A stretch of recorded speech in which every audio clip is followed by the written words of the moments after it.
another one, LT, LaDainian Tomlinson. Yeah. Again, one of my favorite football players of all time. It was a pleasure to have him here in New York. And actually, we're on the anniversary of one of the greatest moments in my life is the Jets beating the New England Patriots in Foxborough in the playoffs in the year 2011, the season 2010. And LaDainian Tomlinson had this great speech before the game that any man could be beat on any given day. And it just revved everyone up, and the Jets ended up winning. Do you have any good LaDainian Tomlinson stories you can share?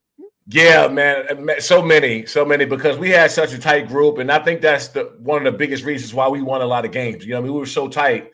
But one time I was coming back from injury, and I had the injury bug, and I couldn't stay on the field, and I finally got on the field for a long period of time and got over that injury bug.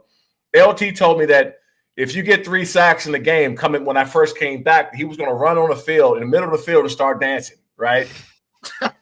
And I was like, yeah, right. You know, he's just being funny. It's L. I just thought he was messing around. So we were playing the Raiders, and I'm like 2 sacks in. It's like in the second quarter, I think it was, second or third. So it looked like I was on my way to getting my 3rd sack. I look up, man, and like L's on the 50-yard line, 15 yards on the field, like dancing with his hand up in the listen, I had a visor on. I was laughing. So hard that the visor was I had to run off the field because I couldn't see. I was laughing and crying through the visor when I saw L. But just so many great memories, man. And you look back on the times and just being fortunate. And I walked in the locker room with like 3 or 4 Hall of Famers on the team, you know. So you got Antonio Gates and LT.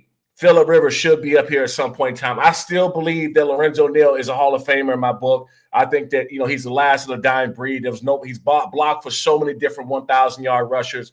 I walked in the locker room with these guys, man. So I look back on it now. I was 20, 21 years old walking in there. It was insane to have that opportunity.